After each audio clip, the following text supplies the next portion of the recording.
Hello, YouTube. My name is Alan. It's that time again. Let's talk metal. If I'm a little slow in this video, my apologies.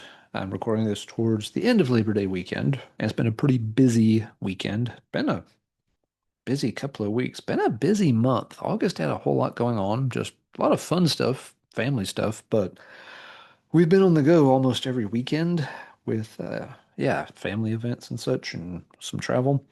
So yeah, a little rundown, but did want to go ahead and record a video just covering some different stuff that I've wandered across.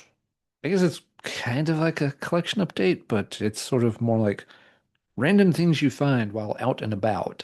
Um, Maybe those are the same two things. I'm not sure. First up for this is a big thank you to Rick Contreras, of course, over at the Dreadful Minutes. Folks should know and love Rick. He's been a big part of the community for quite a while and is a super nice guy and an incredibly talented guy. He's done lots of work with Jeff over on Gas Masks and Hand Grenades. He designed the logo for Heavy Metallurgy. And yeah, he's just a really, really super nice guy. And he sent me a few VCLT items recently. He had found something while out shopping and texted me. He's like, "Hey, this is cool. I just found it really cheap. Do you have it?" I was just like, "No, I never really got around to checking out that band." So he picked it up and threw a few other things in the box. So yeah, let's check those out for starters. Again, not something I was expecting or anything. Just kind of yeah, got sent my way. And a big thank you to Rick for doing so. First up, we have a CD by a band called Vicious Knights, who I don't really know anything about. Never heard of them before. They do have a tank on the back cover, and Rick's rule of heavy metal number three, I believe it is. If it has a tank somewhere on the cover, it can't be bad. I've only gotten to play this once or twice. It's kind of like, death thrashy style. Not bad.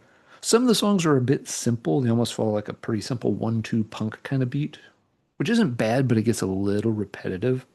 But other tracks, yeah, it's a little more energetic and diverse. So I think those tracks are going to be the ones I gravitate towards. This is pretty short. It's a 6 tracks. So again, whether it's an EP or a mini album, I don't know what you're supposed to call it.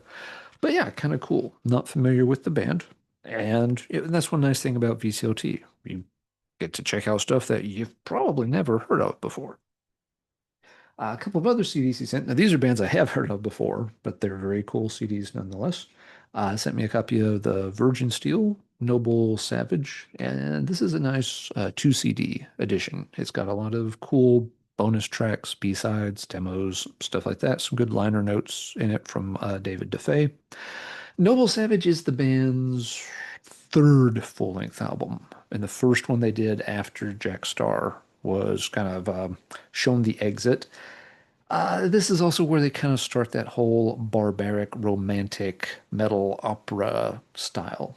Although at this stage, again, it's in the early formations of that. They're just starting to step away from a little bit more of these standard rock and metal tropes that they had on the first 2 albums. And I'm not saying that is a bad thing. Guardians of the Flame has a lot of really, really great tracks on it.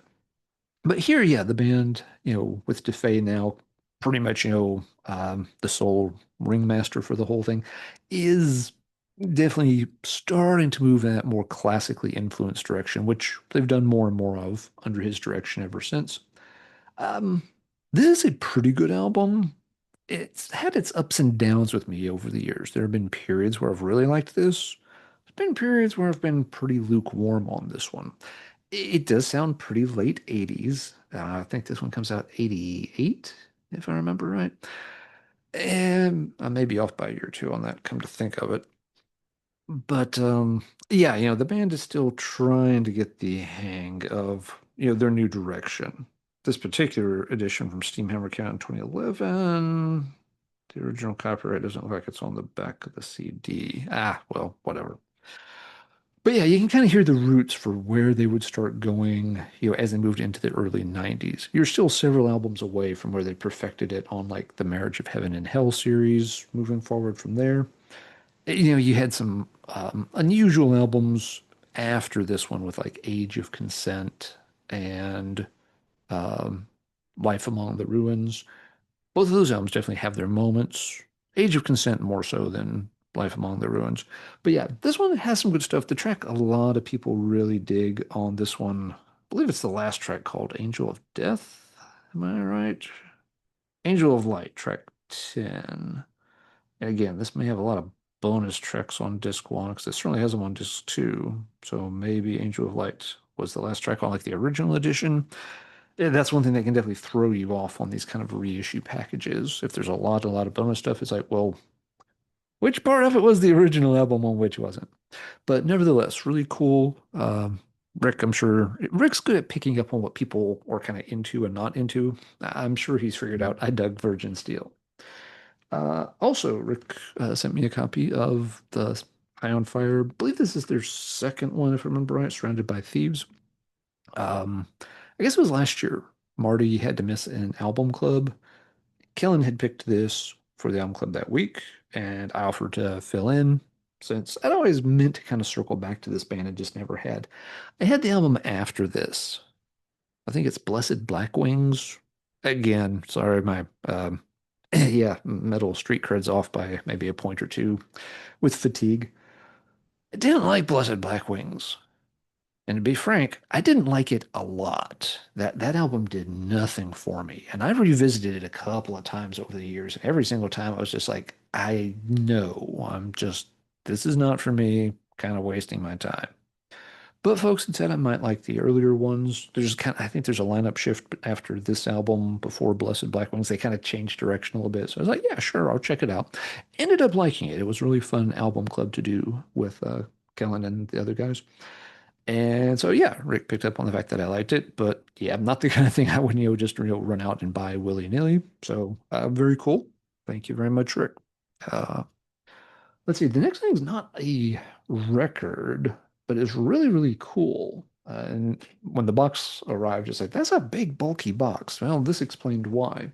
It's a framed item that's got, I guess these are like Riddick art cards in them. The frame, just for scale is about the size you'd put like a record cover in. But yeah, Rick's got, six of these. Again, I want to call them art cards. Maybe they're technically like postcards or something. So that'd be a pretty crazy design to try to mail to anybody. But yeah, lots of, very cool art from Mark Riddick. Yeah, of course, well known and well loved among metal fans. This is really, really cool looking, and it's going to replace one of the framed covers I've got back there. Gotta decide which one. I think I know which one's going to come down. I think it's time to retire one. Gotta make room for this because this is really, really cool. See, Rick also even included a couple of albums in the box. This first one is the item he actually texted me about in the first place. It's like, hey, do you have this? Well, I didn't have anything by the band, and now I do. It's Grand Magus with the album Sunraven, which came out last year. This is their newest, most recent album from 2024. And the back cover, it's got a gatefold to it, and it's kind of a cool gold colored vinyl, which looks pretty cool. Folks have recommended Grand Magus to me multiple times over the years, and I've heard a few songs here and there, but it was always one of those like, okay, played it once, seems okay, but didn't ever really get, repeat listens where it could sink in some. And it's one of those bands that has a reputation for they kind of changed their style at some point in the catalog. And those always kind of make me a little gun shy about just blindly jumping into the catalog because it's like, well, I don't know if I just pick an album at random, I don't immediately know am I listening to the early sound or the later sound they changed to. And if I don't like that sound, I still have to check out an album from the other half of the catalog with the different sound.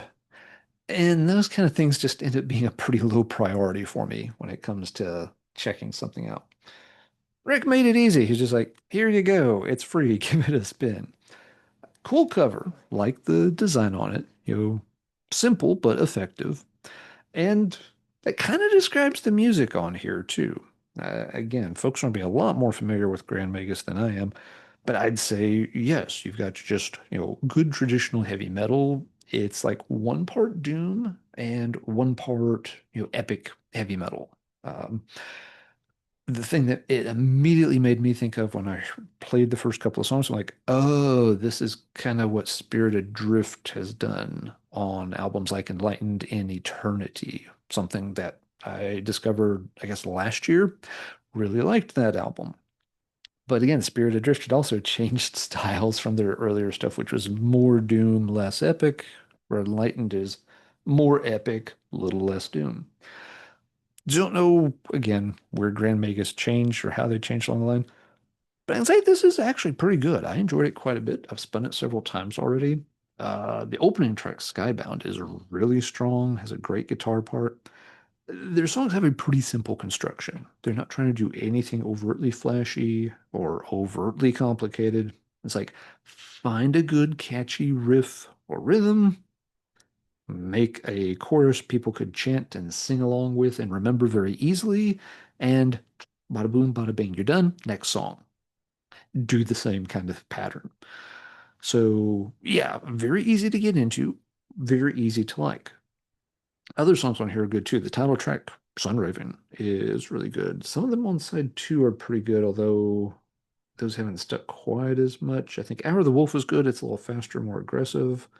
Um, Grendel, again, very catchy. If there's a drawback I'm noticing with Grand Magus, it's that while it's good, it is very easy to digest. And so, like, after a few listens, you feel like, okay, yeah, I kind of got this down. No, I don't know every song by heart, but it's probably not a whole lot more to discover by playing this 10 more times. This is one of those times like, you don't know what it is. You play it two or three times, so whoop, I immediately know most of what it is. And from there, you're just stuck on this plateau. There's not any more like, playing it over and over and teasing out any nuance. Grand Magus is not a nuanced kind of band. Doesn't mean they're a bad band. Again, I actually think the album's quite good. It's just that some of the songs, because they all are following this, straightforward, epic, doom, traditional kind of pattern, repeat the chorus several times. There are some songs where that falls a little flat. The one track on here that I did not get into was the last one on side A, Winter Storms. Winter Storms feels like maybe it's just a tad too mid-paced, and they're definitely go back to the chorus at least maybe two times too often. So you get, Winter Storms, na na na.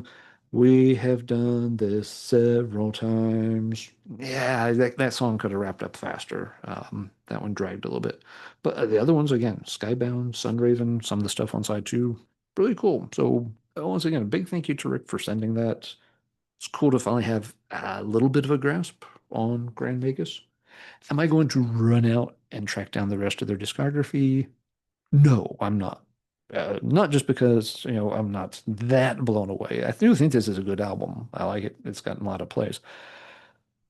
Whether I really am blown away by a band or not these days, I really try not to just run out and scoop up tons of stuff by a band anymore.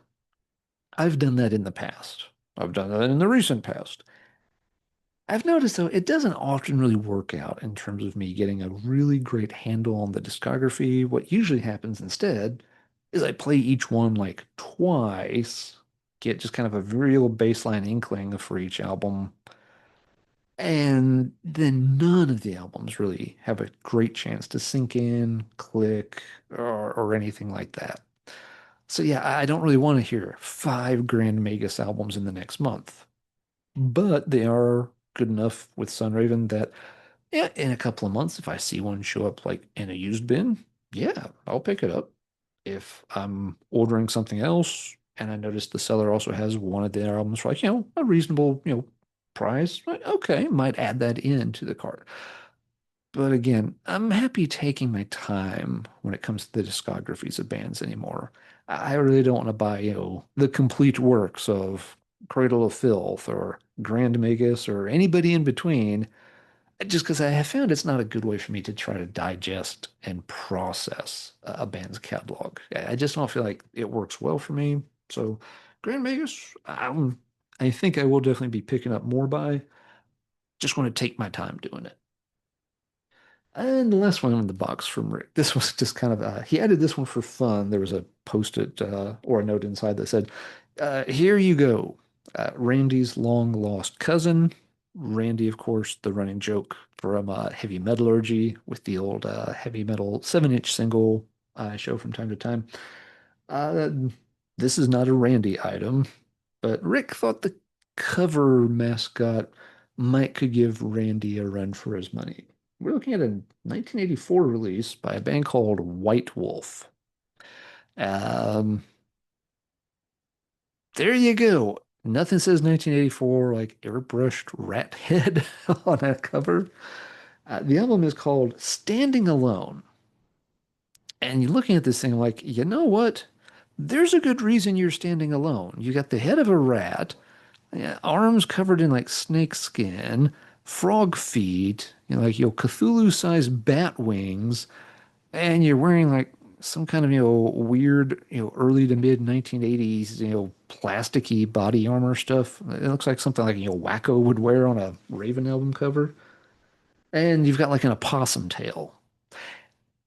Anybody that looked like this, yes, you will be standing alone. Nobody wants to stand next to you. That's just a little too effed up. So what the heck is up with White Wolf? Once we've had a good laugh at the cover art, uh, this is one of those bands I've seen their records before. They made a few. Never had checked them out whatsoever. I don't think I'd ever seen this particular one because let's face it, you see this, you're going to remember it. But yeah, I never really checked them out. It's just like, I don't know, some kind of generic hard rock metal band. Turns out I'm not too far off the mark with that guess. White Wolf is one of those bands that could really only have existed around 1984 or so, and quickly got on a major label. This is an RCA release.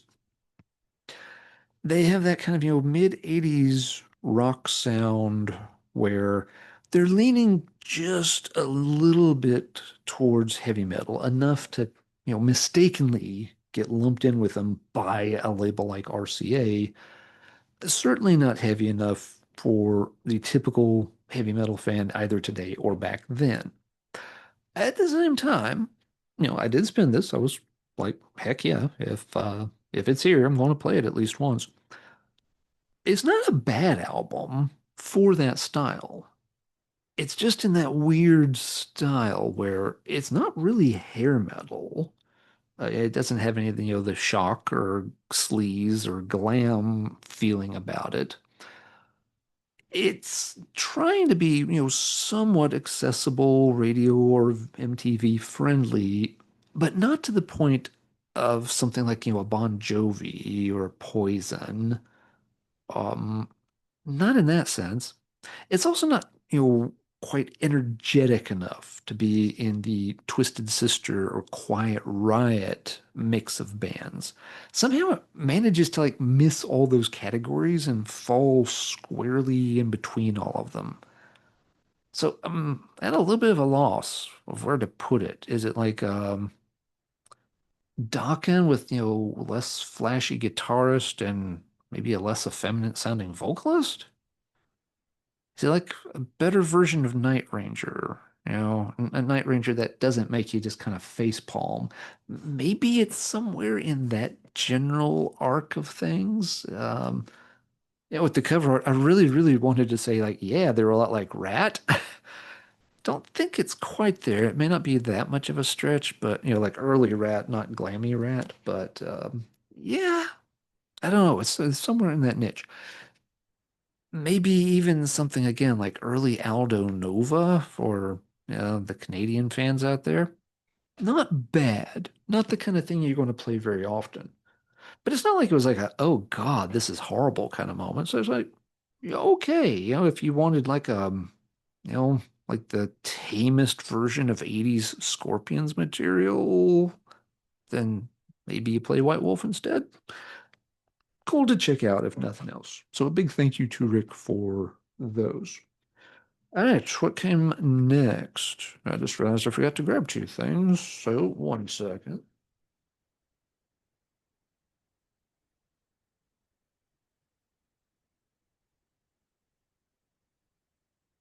So yeah, as I mentioned, recording this here near the end of Labor Day weekend. Don't know when the video will get posted. I sometimes post things out of order from how I record them, so it might be a few weeks. But most Labor Day weekends try to hit at least one big flea market that's up in the mountains, Appalachia. It's a small town, like maybe 45 minutes or an hour from Virginia Tech. That's about the only way to describe it. It is kind of a two stoplight kind of town. Nevertheless, they have a big flea market. I usually meet a couple of old friends there. We knock around. Usually we don't really buy that much. We just hang out, have fun, get some good food, drink a pitcher or two of beer, and just goof off at a big outdoor flea market. But sometimes, you can stumble into a few CDs or something. This time, uh, one of the very first booths we walked up to, we met at like 8 in the morning. Like, 8:10, we're like booth number three. And it's mostly full of like, action figures and Hot Wheels and, random boxes of old trading cards.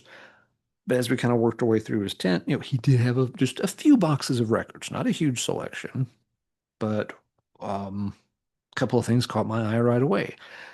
Turned out it was by far the best place to look for a few metal records at the entire flea market, and picked up a few things from him. First off, a couple of CDs he had. Got a copy of Blizzard of Oz and a copy of Diary of a Madman. And I will admit part of this is, yes, kind of, the Ozzy nostalgia, of course, is big these days with him passing away this summer. I have never been the biggest fan of Ozzy's solo stuff. Got nothing against it. I always felt like a lot of the, talent, of course, was coming more from the musicians.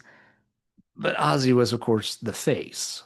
He's the superstar. These other guys are great musicians, but it was something like the focus was maybe too much on Ozzy, not enough on the band, even though obviously the guitarist in particular got plenty of credit. But yeah, the nostalgia bugs kicked in a little bit. It's like, well, yeah, if ever there was a time to check it out, a flea market CD to go back and revisit some of these isn't bad. I've had Blizzard of Oz in the past. Didn't have it currently. I had it back in my cassette days. Yes, it's those annoying 95 reissues that have this stupid, weird frame. Like anybody didn't realize it was Ozzy. They needed to spell it out in giant letters that take up like 25% of your vertical space across the cover. Nah, really, really crummy looking design. But again, for a few bucks at a flea market, that'll work. Same pressing on this one. This one confused me at first because it was obviously, the same layout and everything on the back. And no, I didn't pay 10 bucks for it. Got them a little cheaper. It's a flea market. You negotiate such things. But yeah, they had in the booklets, they have the full original cover art. And this particular one, someone had folded it back and slid it into the CD case this way. So when I was looking, I was just like, okay, well, that's a different press, but no, it looks like the same press. The disc looks like the same press. Why is the cover that way? Didn't realize until I got it home and, slid the booklet out. I was like, oh, okay, I see what they did. Can't really blame them because, again, this looks kind of like crap, and that looks much better. Since it's already been folded, I may refold it that way when I put it on the shelf. I don't know. Diary of a Madman, I've never owned a copy of. Obviously, I've heard a lot of the songs from it. But yeah, okay. Ozzy's gone. We miss him. It's a few bucks. It's a flea market. You're only going to find so much stuff. So I picked it up. The thing that had caught my eye in the guy's booth wasn't the CDs, because he only had like maybe half a dozen CDs, and I think they were all Ozzy things, but the others were later Ozzy albums I'm just not that interested in. No, the thing that caught my eye was sitting in the front of one of the vinyl boxes. It was a copy of Black Flag's Slip It In. I was like, huh. You know how flea markets and such go. Most of the boxes of records, they're Tina Turner and Karen Carpenter and holiday music and classical music and stuff. You don't see many boxes where the front record is a Black Flag album. So I'm like, yeah, I'm going to need to go through this box of records. It did have, it wasn't crammed with, lost treasures, but there was some cool stuff in it. And I did end up picking up the Black Flag album. Again, hardcore, not that well versed in. I know enough to really, mess things up sometimes. But I like early Black Flag. Like, the Keith and Cadena eras on vocals in particular. I don't mind Damage. Damage is, a decent album with Rollins. I like it more now than I used to. There's a couple of songs on it that don't really click with me. I've heard Slip It In. I have it on MP3s. I have not played it in probably, I don't know, 15 years or more. I remember not liking it much. And like I keep little notes on a spreadsheet about albums, and when I play them and stuff like that. The notes I have are very, very unflattering for Slip It In. I did not care for it much the last time I played it, but that's again been 1 or 2 decades ago. I wouldn't be surprised if it was like 20 years ago. Tastes have changed a lot since then. It's a record, it's not a record show, it's a flea market. I'm standing like, outside, of a VFW building, next to, like a big cattle field, and there's a Black Flag, old SST album sitting there. The guy is, again, willing to negotiate price. If I bought a few things, I'm like, what the hell? Let's give it another shot. Haven't played it yet. We'll see how it goes. It may, if I still really dislike it, well, I'll do something with it. Probably the oddest thing that was there, and I picked it up because, again, you have to picture the scene. I'm way up, in rural Appalachia, in a very small town, giant flea market. The guy had a ghost bath LP. What are the odds of that? That's just weird. It's the Self-Loather LP, done on Nuclear Blast, and it's on kind of a cool splatter vinyl pattern, just kind of a black, white, gray pattern. See if we can get it out here. Instead of slipping it in, let's see if I can slip it out and show you. Eh, maybe I can, maybe I can't. Yeah, but again, it was kind of the oddity of the thing. Like, I can't believe there's a vendor here was a Ghost Bath LP. If you're really not familiar with Ghost Bath, you probably picked it up from the cover, but it's a black metal project, one man project. Um, I guess they're I guess you describe them in that sort of post black metal vein. I think they were sort of considered what's the band? Death Heaven wannabe, maybe? Death Heaven, I missed the whole Sunbather fiasco drama, so I've never had the best handle on Death Heaven. What little I've heard, like, it's okay, but it's probably not something I would listen to hardly ever, so I never followed up on it. Ghostbath, I have one of their other albums. I think it's called Moon Lover. I found it in a used bin. It looked interesting. It was on, was it Profound Lore or Northern Silence? One of those type of labels. And I picked it up and it was actually decent. It's not the best thing I've ever heard, but it's like, this is kind of cool. So my Ghostbath LP, I know the band's okay with me. I'm okay with Ghostbath. And I'm it's here in the middle of a flea market. Yes, by all means, I will negotiate and bring that home with me. I was thinking this was an earlier album, but turns out it's a more recent one than Moon Lover. Didn't realize they had so many albums out. I think they saw four. This might be the fourth one. Moon Lover was maybe second. Whatever the case, I'll give it a try. The cover art is kind of cool in a creepyish way. It definitely gives off DS, BM type vibes. But again, in my brain, I'm remembering them having more of like the post-metal Death Heaven vibes. Maybe it's somewhere in between. It's been a minute or two since I played Moon Lover. Anyway, we'll see. We'll see. I'm glad I picked it up. I had a few other, just again, interesting, newish items, but nothing else that, really caught my eye. That's like, oh, I got to have that. So I was glad to get those.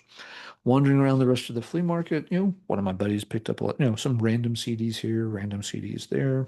There are several people that did have vinyl. lot of them, their stuff wasn't in great shape. And in those cases, they were asking way too much sometimes. Other people had some nice stuff in decent condition, just nothing I was looking for. But I got a couple of random CDs. Um, got an edition of Jimi Hendrix Experience Electric Ladyland. It's a two-disc set. This one was from 2010, I think. The second disc is a DVD with the making of, and I don't know if it means the making of the original album or the making of this kind of a remastered version of it. I have no idea.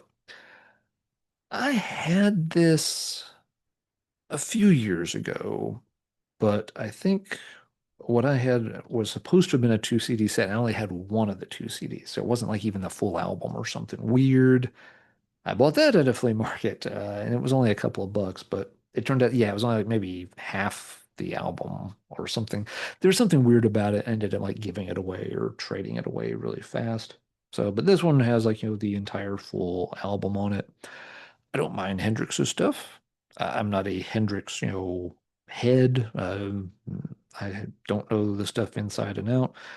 But I certainly don't mind giving it a chance. It was in really good shape. I know the vendor I bought it from, that the guy's done flea markets around the area for decades, and I usually find at least one or two things from him. He didn't have a lot of hard rock or classic rock this time, but he had that. Another vendor in another part of the giant cow field got this, which is, you can probably tell from the picture more, it's really hard to see the font at all. It's Deep Purple's made in Japan. And this is a 2 CD version from 98. I think it was originally done in 93 and then got, like repressed in 98 as well. I have no idea why it is so darkly printed. There, if I hold it that angle, you can finally see, oh yeah, it says Deep Purple. Oh yeah, there it is, made in Japan. Flipping through the box of CDs, almost missed this because it is impossible, even at different angles, to read the bloody print on the spine. And so I was just flipping through the box of CDs, couldn't see anything on this. The only reason I kind of stopped, lifted it up, and looked at it was there had been some other interesting stuff in this box. It was one of those boxes where you feel like you're shooting all around the titles you want. It's like close but not quite. Flip, flip, flip. Nope, close but not quite. Flip, flip, flip. Oh, nope, nope, wrong album. Flip, flip. Oh, no, I've got that one. If it was the other album, I'd buy it. So when I got to this one, I couldn't see. I was just like, well, let me at least take a quick glance. And as soon as I saw the picture, I'm like, oh, I know what that is. And oddly enough, I don't own Made in Japan. Well, I do now, but I didn't before. So it's like, yeah, sure. Again, for a few bucks, and both discs are in pretty good shape. So it's basically, the original album. I think on this pressing from 93, they remastered it just a little bit, but they added a second disc with three encore tracks. Made in Japan was recorded on their Japanese tour, 72. They did three shows. Most of it comes from the second show, if I remember right, the second date in Osaka. But they had, encore tracks, and so the encores are actually, I think none of the encore tracks featured are from the Osaka show or something weird like that. I don't, sorry again if I'm stepping and tripping over some of the details. Anyway, it's, widely considered one of, the classic live albums of all time. And I don't know why I had never picked up a copy of it. I'd certainly looked at it from time to time, but it wasn't something I really felt like I needed on vinyl. I'm okay just getting Deep Purple stuff on disc. I haven't seen a cheap copy of it on disc. There's some fancier like 3 CD versions where you can get like the entire performance from all three tour dates. I'm like, I like early Deep Purple. I like, Mark II Deep Purple. I don't think I need to spend a lot of money to get, you know the back to back to back full concert experience, because the main set list for the shows is reportedly pretty much the same every night. It was only the encore tracks that varied. I think the other thing that maybe steered me away from Made in Japan for a long time was just the fact that a lot of the tracks, the tracks, Space Trucking, Smoke on the Water, Lazy. but most of them are extended versions of those tracks. It's a long live album and it only has like 7 songs. So, you're getting the long solo versions. The Mule has the long drum solo, and one of them has, the long keyboard solo, which I was like, yeah, yeah. Well, I play those versions very often. It's hard to say. It's probably not something I'm in the mood for all that often. At the same time, damn if this isn't a good live album. It really does capture, that legendary Mark II lineup in their prime. It sounds fantastic. Folks had always insisted, this was about as close to a real live album as you got. Yes, they picked, a couple of tracks from different dates on that tour to put together, but they're all, from 3 days. It's not like it was, 90 different dates they're splicing together. Yeah, and again, there's always a strong insistence that they were very, they didn't overdub it, they didn't mess with it in the studio. It's just like, here you go. Um, Really, really pure live sound. And it is great performances on all counts. If you're a fan of that kind of stuff and you kind of steered clear of this for the same reasons I did, and just like, do I really want to hear the 9-minute version of The Mule with Ian Pace's drum solo? Yeah, you probably actually do. I can say it's worth the while. I just don't know why this version, yeah, has such oddly dark print on the cover. It's not like the cover looks like it's gotten faded out or anything. So I don't know what's with this, but yeah, I just happened to stop and lift it to make sure, and it was only a few bucks. And I'm glad to put it on the shelf with the other classic Deep Purple stuff.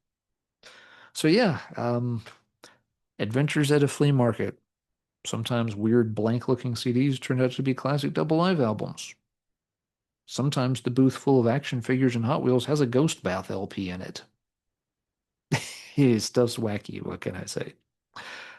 Don't need to say anything else because that's the end for this video. So now let's talk metal in the comments down below. Uh, Wacky finds you've made in unusual places, where you go not expecting to find anything and you're like, what the heck is that album doing in this location? I'm sure it's happened to other folks too. Maybe you found something in an antique store or antique mall or even a record store, but something like, an FYE that just didn't cater to metal in particular. Yeah, let me know. And what do you think of like the Hendrix and the Deep Purple classic rock titles? Not going to be to everybody's taste, but feel free to chime in with your 2 cents and your takes on those. Am I going to like that Black Flag album? Should I have left it sitting there? I couldn't leave it sitting in a flea market. It was again just a little too crazy a find. Felt like it needed to come home. Oh, last thing that I did see at the flea market that I didn't pick up. This would have been probably the coolest find, but again, it just missed the mark. Somebody had, just, lots of different clothing and stuff out, and they did have like, one of those stand-up clothes hangers with a, cardboard sign on it that said, band shirts, $10. And then like the front was like a Pink Floyd Dark Side of the Moon design. It looked like a newer design. But still, I'm like, always on the lookout for band shirts at these kind of things. They at least have a Pink Floyd design. It's not Taylor Swift. Let's at least flip through a few. So it's like, okay, there's an AC/DC one, sure.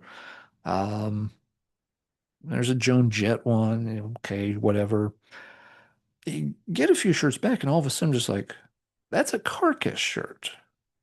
And the next one's a My Dying Bride shirt. There's a Hooded Menace shirt. The guy had a Symphony X shirt. I think he had 2 of them. So I was just like, oh my God, this is like the best pile of band shirts I've ever found. And once again, I'm just in a flea market thing here. You notice I didn't show any in the video though. Every single one of them was like a crazy size, like 2XL, 3XL. Like, oh, I can't even come close to wearing any of those. I didn't check them out really close beyond that. They were, used shirts. If they've been, and again, they were all band shirts, they were all $10 a piece. I'm like, oh God, I would buy so many of these if they would fit large or extra large. Absolutely, they'd come home with me. With the size being way too big, And it's like, I can't wear them.